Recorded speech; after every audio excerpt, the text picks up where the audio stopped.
Jai Shri Radhe Krishna. Chapter 2 begins with a turning point. Arjuna stops arguing and starts listening. Arjuna says to Krishna, "My nature is overcome by weakness and sorrow. My mind is confused about what is right and what is wrong. I ask you clearly, tell me what is best for me. I do not see anything that will remove this grief, even if I gain a prosperous kingdom on earth." Krishna says, "You grieve for those who should not be grieved for, yet you speak words of wisdom. The wise grieve neither for the living nor for the dead. There was never a time when I did not exist, nor you, nor these kings, nor shall any of us cease to exist in the future. Just as the soul passes through childhood, youth, and old age in one body, it similarly passes into another body at death. A wise person is not disturbed by this.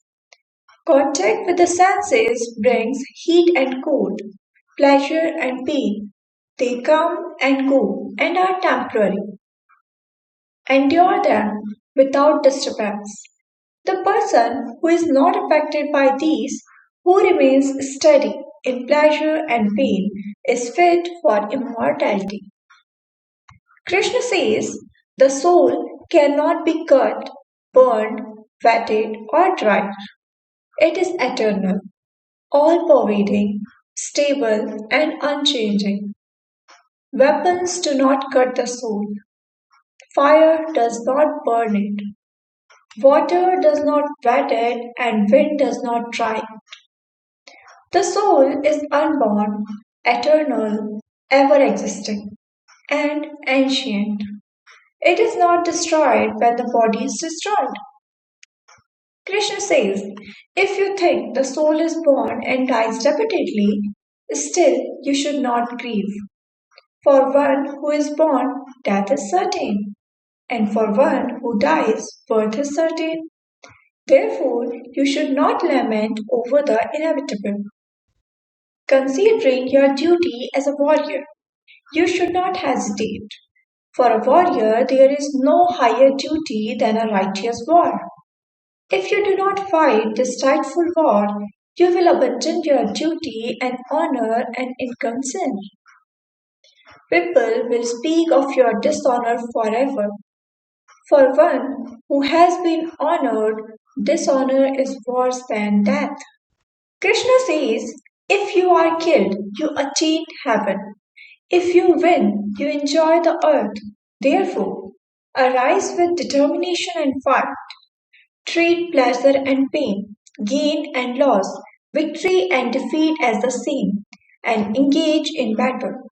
Thus you will not incur sin. You have the right to action alone, never to its fruits. Do not let the results of action be your motive, nor be attached to inaction. Be steady in yoga. Perform your duty without attachment. Remain balanced in success and failure. This balance is called yoga. Krishna says, those who are attached to pleasure and power are carried away by desire and do not have steady intelligence. Established in self-control, free from desire, a person attains peace. Krishna says, when the mind repeatedly thinks about an object, person, pleasure, or goal, a connection forms. The object begins to occupy the mind more and more. This repeated thinking creates attachment. And once attachment is formed, the mind wants possession, control, or experience. The thought becomes, I must have this. I cannot be without this.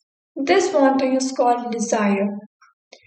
And when desire is blocked, delayed, or denied, frustration appears. If the desired object is not obtained, the mind reacts negatively.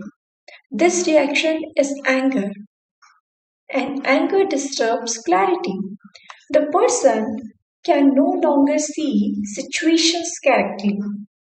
Right and wrong begin to blur. Emotions overpower reason, and this loss of clear perception is delusion. Here, memory does not mean forgetting facts. It means forgetting values, lessons, and past understandings.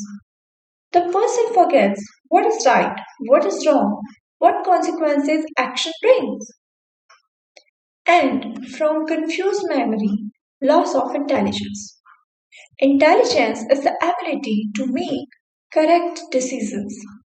When memory of is confused, decision making becomes faulty. The person knows information but cannot apply wisdom. This is loss of intelligence. And when intelligence fails, actions become harmful to oneself and to others. Wrong decisions repeat, suffering increases, and peace is lost. This is what Krishna calls destruction.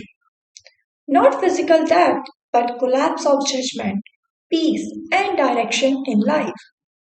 Why Krishna teaches all of this?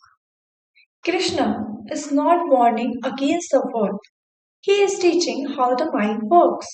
By controlling the first step, unnecessary contemplation, the entire chain can be stopped. Now, Krishna says on control of senses. Krishna says, one who withdraws the senses from objects as a tortoise withdraws its limbs has steady wisdom. A person who controls the senses, keeping the mind focused on me, is established in wisdom. There is no peace for one who without self control, without peace, how can there be happiness? A person who abandons all desires, free from ego and possessiveness, attains peace.